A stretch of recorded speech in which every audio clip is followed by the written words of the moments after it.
Welcome to AR6 news బులెటిన్ల ముందుగా headlines. Wyra Congress party office నందు సమావేశం నిర్వహించడం MLA Ramdas Naik.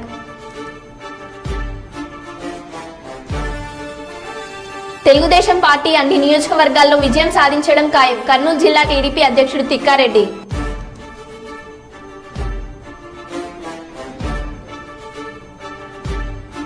Congress party MP అభ్యర్థి రాజేందర్ స్వగృహం నందు మీడియా సమావేశం. వారణాసిలో మోడీ రోడ్ షో. ఇక వివరాల్లోకి వెళ్తే వారణాసి ఎన్డీఏకు కంచుకోట భారత ప్రధాని నరేంద్ర మోడీ ముచ్చటగా మూడోసారి పార్లమెంట్ అభ్యర్థిగా వారణాసిలో నామినేషన్ వేశారు. 2014, 2019, 2024 వరుసగా మూడోసారి వారణాసిలో భారత ప్రధాని నరేంద్ర మోడీ నామినేషన్ వేశారు. ప్రధాని నామినేషన్ కు ఏపీ ఎన్డీఏ కూటమి టీడీపీ జనసేన అధినేతలు చంద్రబాబు నాయుడు, పవన్ కళ్యాణ్లు వారణాసిలో మోడీని కలిసి అభినందనలు తెలిపారు. వారణాసిలో ప్రధాని నరేంద్ర మోడీ నామినేషన్ వేస్తున్న సందర్భంగా జరిగిన అశేష జనవాహినితో భారీ ఊరేగింపు యావత్ దేశ ప్రజలు కల్లారా వీక్షించడం దేశ ప్రజల్లో హర్షద్వా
వైసీపీ నాయకులు ఎన్ని అరాచకాలు చేసినా కర్నూలు జిల్లాలో తెలుగుదేశం పార్టీ అన్ని నియోజకవర్గాల్లో విజయం సాధించడం ఖాయమని కర్నూలు జిల్లా తెదేపా అధ్యక్షుడు తిక్కారెడ్డి అన్నారు.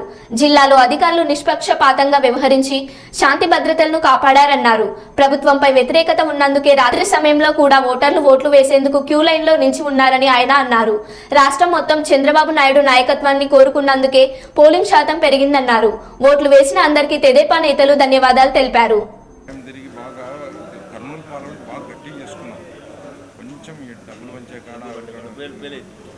డబ్బులు కూడా ఇంకొక 5 నెలల పాటు పడేసి అయిపో ఇంకా బాగుంది.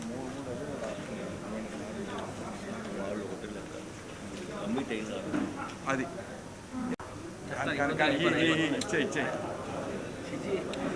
ఈడెవడో ఊర తీసుకున్నాడు ఫ్రెండ్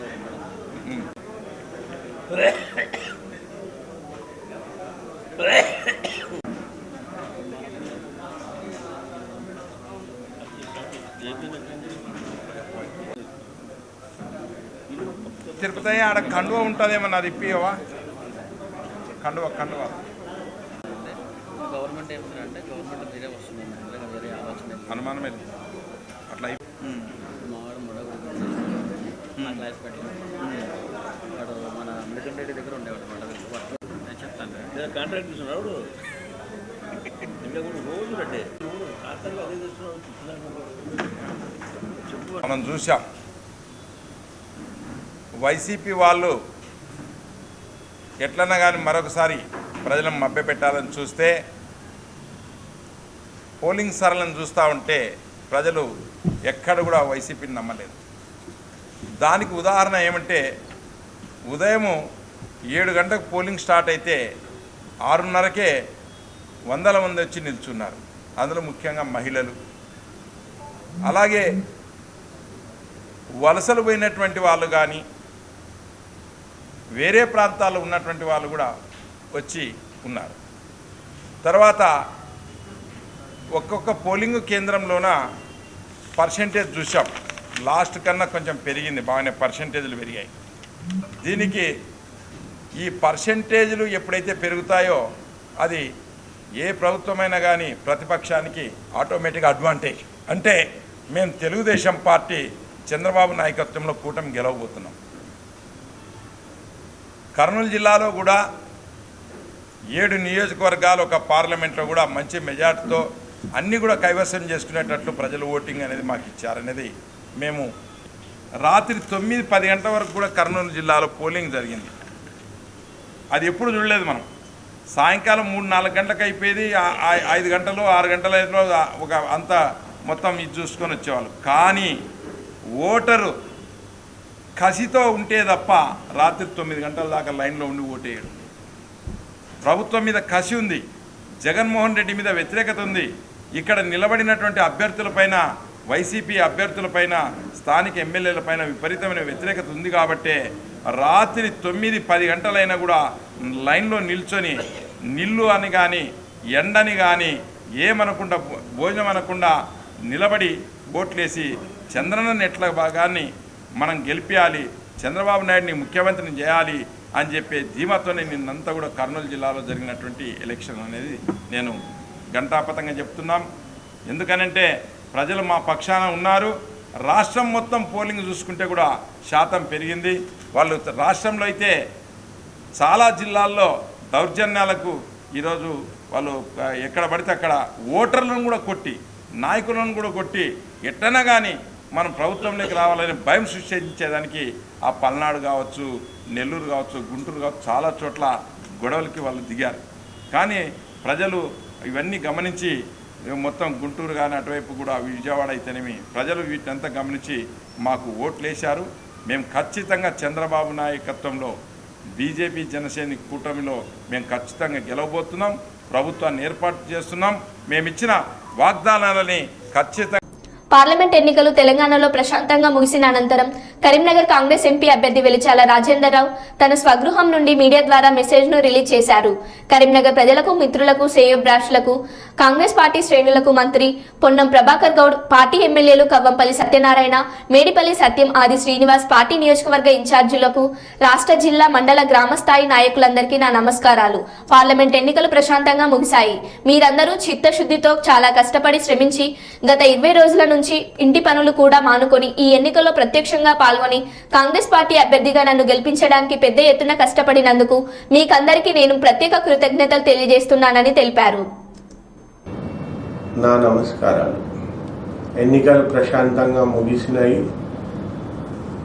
మీరందరూ సిన్సియర్గా చాలా కష్టపడి, చాలా శ్రమించి గత 20 రోజుల నుండి ఇంటి పనులు కూడా మానుకొని ఈ ఎలక్షన్లో ప్రత్యక్షంగా పాల్గొని కాంగ్రెస్ పార్టీ అభ్యర్థి అయిన నన్ను గెలిపించడానికి మీరు అత్యంత శ్రమించినారు.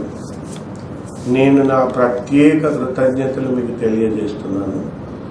నా జీవితంలో ఇంతమంది, వేల మంది మీరంతా నా కోసం నిలబడి నన్ను వెన్నంటి నేను గెలవాలని తాపత్రయపడి మీ శక్తి మేర ఏదైతుందో నాకు పని చేయడం నాకెంతో సంతోషాన్ని ఇచ్చింది. నేను జీవితకాలం ఏదైతుందో ఇది జ్ఞాపకం పెట్టుకుంటాను. మీ అందరితోనే మమేకమై మీ అందరి మధ్యలో ఉండి మీ కష్ట సుఖాలలో పాలు పంచుకొని మీ తలలో నాలుకనై నేను కరీంనగర్లోనే ఉండి మీకు సేవ చేస్తాను. మళ్ళీ ఒకసారి మీ అందరికీ నా ప్రత్యేక కృతజ్ఞతలు. మీ వెలిచాల రాజేందర్రావు. గోదావరి కని భాస్కర్ రావు భవన్లో డిహెచ్పిఎస్ రామగుండం నగర సమితి కార్యదర్శి ఎర్రల రాజయ్య అధ్యక్షతన బందెల నరసయ్య సంస్మరణ సభ నిర్వహించారు. దళిత హక్కుల పోరాట సమితి తెలంగాణ రాష్ట్ర అధ్యక్షులు బందెల నరసయ్య వారం రోజుల క్రింద మృతి చెందడం దళిత ఉద్యమానికి తీరని లోటు అని జిల్లా కార్యదర్శి కందుకూరి రాజారత్నం, రాష్ట్ర సమితి సభ్యులు మద్దెల దినేష్, ఆసాల రమ బందెల నరసయ్య చిత్రపటానికి పూలమాలలు వేసి నివాళులర్పించారు. నరసయ్య గారికి పోరాట సమితి దళిత హక్కుల పోరాట సమితి రాష్ట్ర కార్యవర్గ సభ్యులు, అధ్యక్షులు కామ్రేడ్ బందెల నరసయ్య గారు స్వర్గస్థులైనందుకు అతనికి శ్రద్ధాంజలి ఘటించడం జరిగింది. అదేవిధంగా దత్తకుల పోరాట సమితి కోసం రాష్ట్ర లెవెల్ ఆయన చాలా కృషి చేశారు. అలాగే ఆయన కామ్రేడ్ కమ్యూనిస్టు పార్టీలో కూడా ఏఐటీసీల బహుకాలం పనిచేసి చాలా మంచి పేరు తెచ్చుకున్నాడు కొత్తగూడెం జిల్లా. అలాగే ఇప్పుడు బందెల నరసయ్య సీనియర్ కమ్యూనిస్టు డెలిగేటు రాష్ట్ర స్థాయి దళిత హక్కుల పోరాట సమితి అధ్యక్షులు. వారు స్వర్గస్థులైనందుకు మేము నివాళులర్పించడం జరిగింది. కామ్రేడ్ దళిత హక్కుల పోరాట సమితి జిల్లా అధ్యక్షులు అందుకు రాయరత్నం గారు అంటాడు. ఈరోజు బందెల నరసయ్య గారి సంవత్సర సభ భాస్కర భవన్లో జరుగుతూ ఉంది. ఈ యొక్క సభకు అదేవిధంగా మద్దెల దినేష్ గారు, రమచ గారు హాజరైన మహాశివులందరికీ కూడా ముందుగా నమస్కారం తెలియజేసుకుంటూ బందెల నరసయ్య గారి మార్చి 21 నాడు ఆయన రాష్ట్ర అధ్యక్షునిగా మార్చి 31 యూనివర్సిటీలో మహాసభలు జరిగిన సందర్భంగా, మొదటి మహాసభలో జరిగిన సందర్భంగా వారిని అధ్యక్షునిగా ఎన్నుకోవడం అనేది జరిగింది. ఇప్పటికీ సంవత్సరం అయిపోయి మార్చి అంటే ఇప్పుడు 2 నెలలు అవుతుంది. ఆర్థిక 14 నెలలు వారు మన దళిత హక్కుల పోరాట సమితిలో పనిచేయడం అనేది జరిగింది. అనారోగ్య రీత్యా హైదరాబాద్లో చనిపోతే వారిని కొత్తగూడెం తీసుకెళ్లి కొత్తగూడెంలో అంతిమ యాత్రలో అంతిమ చాలా సంస్కారాలు చేయడం అనేది జరిగింది. సరే, ఏదేమైనా ప్రజా సంఘాలలో, అందులో భారత కమ్యూనిస్టు పార్టీలో వినలేని సేవ చేసి వారు అక్కడ ఉన్న పరిస్థితులకు అనుకూలంగా పార్టీని, ప్రజా సంఘాలను నడిపిన చరిత్ర బందెల నరసయ్య గారికి ఉన్నది. వారు విద్యార్థి సంఘం నుండే పోరాటాలు చేసి యువజన సంఘం, పార్టీ, ప్రజా సంఘాలు కూడా బలోపేతం చేసిన చరిత్ర బందెల నరసయ్య గారికి ఉన్నది. అదేవిధంగా బందెల నరసయ్య గారు అనేక సమస్యలలో, అనేక పోరాటాలలో, అనేక మీటింగ్లలో పాల్గొని మరి చివరి వరకు కూడా మన జెండాను విడవకుండా హాస్పిటల్లో కూడా చనిపోయే ముందు కూడా డాక్టర్లతోటి కూడా ఈ యొక్క సంఘం గురించి చర్చించిన వ్యక్తి ఎవరంటే బందెల నరసయ్య గారు. డాక్టర్లు కూడా పరిచయం అయ్యారు. ఏందే నీకు ఇంత అనారోగ్యం ఉంటే కూడా నువ్వు పార్టీ గురించి, ట్రేడింగ్ గురించి ఎందుకు చర్చిస్తాను అంటే కూడా అంత లీనమైపోయింది అన్నట్టు పార్టీలో, యూనియన్లో, ట్రేడింగ్ వ్యవస్థ. అట్లా మనం కూడా ఆయన బాటలు నడవాలని ఈ సందర్భంగా, ఈ యొక్క సంవత్సర సభ సందర్భంగా మీ అందరికీ మనవి చేసుకుంటూ ఈ అవకాశం ఇచ్చిన అధ్యక్ష వర్గానికి, అందరికీ వచ్చిన సోదరులందరికీ, సోదరుమణులందరికీ కూడా మరొక్కసారి వారి సంవత్సర సభలో పాల్గొన్నందుకు ఈ అవకాశం ఇచ్చిన నాకు మనందరి తరఫున కూడా హృదయపూర్వక నమస్కారం తెలియజేసుకుంటూ ఈ సందర్భం ముగిస్తాం. ఖమ్మం జిల్లా వైరా కాంగ్రెస్ పార్టీ ఆఫీస్ నందు ఎమ్మెల్యే రామదాస్ నాయక్ మీడియా సమావేశం నిర్వహించారు. రామదాస్ నాయక్ మాట్లాడుతూ రాబోయే పార్లమెంట్ ఎన్నికల్లో 350 సీట్లు కాంగ్రెస్ కి రావడం తథ్యం. దేశ ప్రజలందరూ రాహుల్ గాంధీ నాయకత్వాన్ని కోరుకుంటున్నారు. నిన్న జరిగిన లోక్సభ సార్వత్రిక ఎన్నికల్లో ఖమ్మం జిల్లాలో ఎంపీ అభ్యర్థి రామసాయి రఘురామ్ రెడ్డికి భారీ మెజార్టీ వస్తుందన్న రామదాస్ నాయక్. దేశ ప్రజలందరూ మోడీ నిరంకుశ పాలనని వ్యతిరేకిస్తున్నారన్న రామదాస్ నాయక్. రాబోయే ఫలితాల్లో దేశ ప్రజలందరూ రాహుల్ గాంధీని ప్రధానమంత్రిగా చూడాలని కోరుకుంటున్నారన్న రామదాస్ నాయక్. ఈ సమావేశంలో మండల అధ్యక్షులు శీలం నరసింహారెడ్డి, పార్టీ నాయకులు పోదుల హరినాథ్ తదితరులు పాల్గొన్నారు.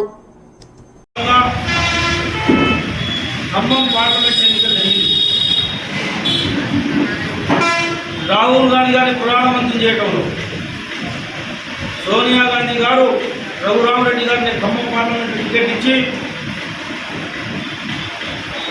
ఖమ్మం పంపి నామినేషన్ చేసిన నుంచి పెద్ద మొత్తంలో కార్యకర్తలు, గ్రామ స్థాయి నుంచి మండల స్థాయి, నియోజకవర్గ స్థాయి నాయకత్వం అంతా కూడా కష్టపడి పనిచేసిన సందర్భాలు చూసాం. ఇండియా కూటమి భారతదేశంలో తప్పకుండా అధికారంలో రాబోతూ ఉంది. ప్రధానమంత్రి రాహుల్ గాంధీ రాబోతూ ఉన్నారు.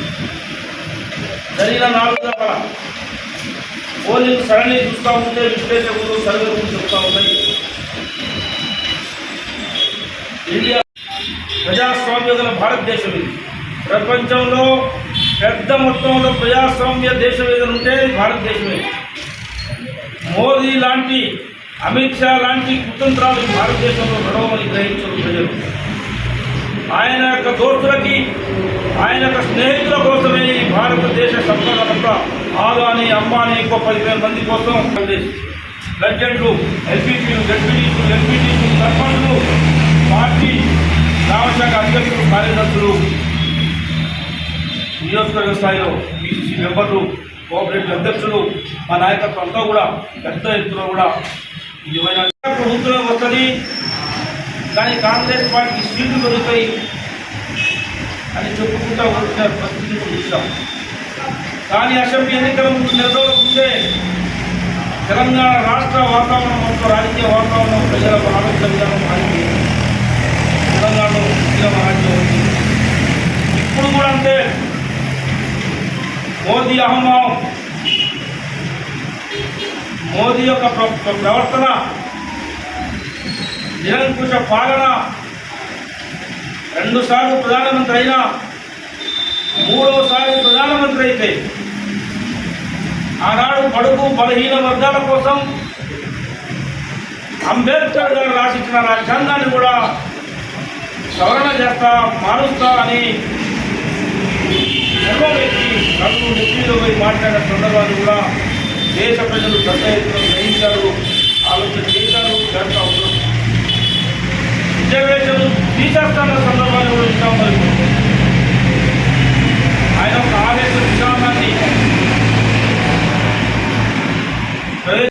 గత అర్ధరాత్రి నంద్యాల జిల్లాలో అల్లగడ్డలో హత్యాయత్నం. భూమా అఖిలప్రియ దగ్గర బాడీగార్డ్గా పనిచేస్తున్న నిఖిల్ అనే యువకులపై నంద్యాల నుంచి వెహికల్లో వచ్చి హత్యాయత్నం. గతంలో నిఖిల్ అనే యువకుడు లోకేష్ యువగలం పాదయాత్రలో ఏవి సుబ్బారెడ్డిపై చేయి చేసుకున్న యువకుడుగా గుర్తింపు. ఏవి సుబ్బారెడ్డి మనుషులే చేసుకుంటున్నారని అనుమానం. పరిస్థితి విషమంగా ఉండడంతో నంద్యాలలోని ప్రభుత్వ ఆసుపత్రికి తరలించారు.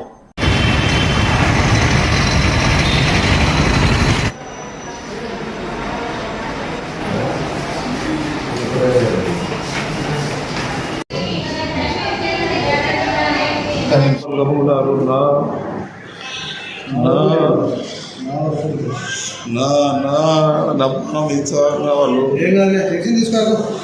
అమ్మా ఏం అయితే మొత్తం చేశాను సార్.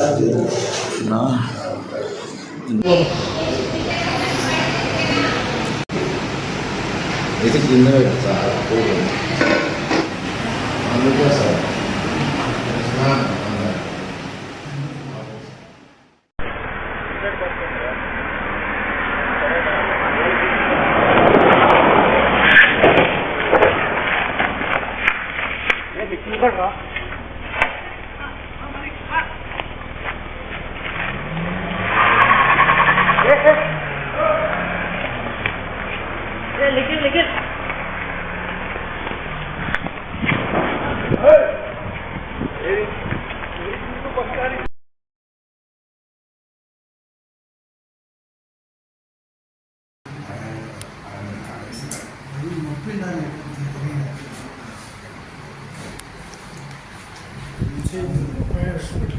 సిటీ స్లిప్ ఏదినా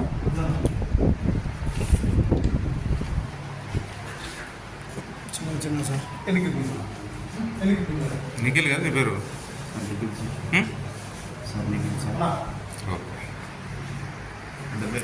కర్నూలు జిల్లా పాణ్యం నియోజకవర్గంలో వైసీపీ అభ్యర్థి కాటసాని రాంభూపాల్ రెడ్డి కుమారుడు కాటసాని నరసింహారెడ్డి దౌర్జన్యాలకు పాల్పడ్డారని తెదేపా నేతలు ఆగ్రహం వ్యక్తం చేశారు. పోలింగ్ రోజు పాణ్యం నియోజకవర్గంలోని పాలకొల్లులో తెదేపా నేతల ఇండ్లపైకి వైసీపీ నేతలు మరణ ఆయుధాలతో వచ్చి భయాందోళనకు గురి చేయడంతో పాటు వీకర్ సెక్షన్ వద్ద పోలింగ్ బూత్లో తెదేపా నేత శివపై దాడికి పాల్పడినట్లు నంద్యాల జిల్లా తెదేపా అధ్యక్షుడు మల్లెల రాజశేఖర్ గౌడ్ తెలిపారు. దాడికి పాల్పడిన వైసీపీ నేతలపై కేసు నమోదు చేయాలని కర్నూలు 4 పట్టణ పోలీస్ స్టేషన్లో ఫిర్యాదు చేసినట్లు ఆయన తెలిపారు. పాణ్యం తెదేపా అభ్యర్థి గౌరు చరితారెడ్డి మాట్లాడుతూ పాణ్యంలో కాటసాని రాంభూపాల్ రెడ్డి ఓటమి ఖాయమన్నారు. దౌర్జన్యానికి పాల్పడిన వారిపై కేసులు నమోదు చేయకుంటే ప్రైవేట్ కేసులు వేస్తామని గౌరు చరితారెడ్డి తెలిపారు. తీసుకొని వచ్చి ప్రజల ఓటర్లను భయభ్రాంతులకు గురి చేస్తుంటే పోలీస్ వ్యవస్థ చూస్తూ నిలబడిపోయినారు, కానీ వాళ్ళని వారించడం ఎక్కడా జరగలేదు. అసలు కార్యకర్తలను ఓటేయనీకి వచ్చిన ప్రజలను కూడా పోలీసులు ఇబ్బందులు పెడుతుంటే కూడా పోలీసులు వాళ్ళని అడ్డుకోకపోవడం చాలా విచిత్రంగా ఉంది. అసలు ఎలక్షన్ కోడ్ ఆఫ్ యాక్ట్ ఉన్నంగా కూడా పోలీసులు ఇట్లా చేయడం అనేది చాలా దిగజారుడుతనము. దీనికి మేము సిగ్గుపడుతున్నాం. ముఖ్యంగా ఎందుకంటే ఇక్కడ పాణ్యం నియోజకవర్గంలో గడిచిన 5 సంవత్సరాల్లో అతను చేసిన కబ్జాలు, అతను చేసిన దౌర్జన్యాలు, అతను చేసిన ఆక్రమణలు ఇవన్నీ దృష్టిలో పెట్టుకొని ప్రజలు స్వచ్ఛందంగా బయటికి వచ్చి ఓట్లు వేయడానికి ముందుకు రావడం జరిగింది. అలాగే ప్రభుత్వం మీద వ్యతిరేకత, దాదాపుగా ఉద్యోగస్తుల కుటుంబాలు, ఉద్యోగస్తులు అయితే పొద్దున 8కే వచ్చి క్యూలో నిలబడి ఓటేయడం అనేది ఇతని జగన్మోహన్ రెడ్డిని చేస్తున్న డెవలప్మెంట్ ఏం లేదనే ఉద్దేశంతోనే ఇతన్ని ఇంటికి పంపించాలి, ఖచ్చితంగా చంద్రబాబు నాయుడు గారు సీఎం కావాలనే ఉద్దేశంతో నిన్న ఓటింగ్లో పాల్గొన్నాడు. ఖచ్చితంగా పార్లమెంటులో 7 సీట్లు ఖచ్చితంగా తెలుగుదేశం జెండా ఎగరేస్తాము. పార్లమెంట్ అభ్యర్థి కూడా ఖచ్చితంగా తెలుగుదేశం క్యాండిడేట్ శబరమ్మ గెలుస్తున్నారు. ముఖ్యంగా ఇక్కడ కాటసాని రాంభూపాల్ రెడ్డికి ఖచ్చితంగా రేపు కౌంటింగ్ రోజు 4వ తేదీ భూస్థాపితం అయ్యేది గ్యారంటీ. ఎందుకంటే నిన్న అతను చేసిన దౌర్జన్యాలు మళ్ళొకసారి ప్రజలు చూసినారు. ఎక్కడ చూడు ఏ పోలింగ్ కేంద్రాల దగ్గర కూడా భార్య, కొడుకు, అతను, వాళ్ళ గుండాలు, కూతురు అందరూ ఎన్నికల 20-30 మందిని వేసుకొని 2-3 వెహికల్స్ తిరుగుతుంటే పోలీస్ డిపార్ట్మెంట్ చూస్తూ నిలబడిపోయినారు. వాళ్ళని కంట్రోల్ చేయకుండా మా తెలుగుదేశం కార్యకర్తల మీద పోలీసులు కూడా కొన్ని చోట్ల ఇబ్బందులకు గురి చేసినారు. నిన్న నైట్ అయితే పాలకొల్లిలో తెలుగుదేశం నాయకులు ఇండ్ల మీనికి దాడి చేయడానికి కూడా ప్రయత్నించినారు. ఖచ్చితంగా ఇవన్నీ ఈరోజు పోర్ట్ టౌన్ పోలీస్ స్టేషన్లో అయితేనేమి, ఓరకల్లు పోలీస్ స్టేషన్లో అయితేనేమి కేసులు పెట్టడం జరిగింది. ఖచ్చితంగా వాళ్ళ మీద యాక్షన్ తీసుకుంటే కోర్టుకు పోయి కానీ కేసు రిజిస్టర్ చేపిస్తాము అని తెలియజేసుకుంటున్నాం. నిన్న పాణ్యం నియోజకవర్గంలో పోలింగ్ జరిగింది. పెద్ద ఎత్తున ప్రజలంతా తరలి వచ్చి వాళ్ళ ఓటును వినియోగించుకోవడం జరిగింది. ఇది చూసి ఓర్వలేక వైసీపీ అభ్యర్థి కొడుకు వచ్చి గొడవలు సృష్టించడం, అంటే తాగొచ్చి రాళ్ళు, ఇటుకలు మీదికి విసరడం, మీరు ఎట్లా పోటీ చేస్తారో, మళ్ళీ ఓటింగ్ అయిపోయిన కౌంటింగ్ అయిన తర్వాత శవాలు పడతాయంట. ఏంది ఆ మాటలేంది, ఆ కథలేంది, ఇంకా ఏమి మీకు ఎందుకంత భయపడతా ఉన్నారు మీరు? అంటే మీకు ఓటమి దగ్గరికి వచ్చిందనే మీరు ఈరోజు భయభ్రాంతులకు గురి చేసి ఏజెంట్ల మీదకి పోవడము, ప్రజలను భయభ్రాంతులకు గురి చేయడము, 2-3 చోట్ల టౌన్లో కూడా దాడులకు పాల్పడడం జరిగింది. దీనిపైన ఇక్కడున్న సిఐలు మాత్రం స్పందించలేదు, కానీ ఎస్పీ మాత్రం వెంటనే స్పందించి మాకు వెంటనే ప్రొటెక్షన్ ఇవ్వడము, ఎస్పీ గారికి ఈ సందర్భంగా కృతజ్ఞతలు కూడా తెలియజేసుకుంటున్నా. ఎక్కడ అవాంఛనీయమైన సంఘటనలు జరగకుండా, అంటే ఎందుకు ఇక్కడ వీకర్ సెక్షన్ కాలనీలో శివ పైన దాడి చేయడం, అలాగే వేరే గణేష్ నగర్లో, అలాగే సెయింట్ జోసెఫ్ స్కూల్లో ఎక్కడ చూడు భయభ్రాంతులకు గురి చేయాలి అంటే ఏం ఇది ఇంకా అంత రెచ్చిపోవడం. అలాగే ఓర్వకల్లు మండలంలోని పాలకొల్లు విలేజ్లో ఇంటి మీదకి పోయి మారణాయుధాలు తీసుకొని ఇంటిపైకి దాడి చేయడం, ఇంకా మీ బెదిరింపులకు భయపడేది పోయినాయి. ఇప్పుడు ప్రజలంతా చైతన్యవంతులైనారు.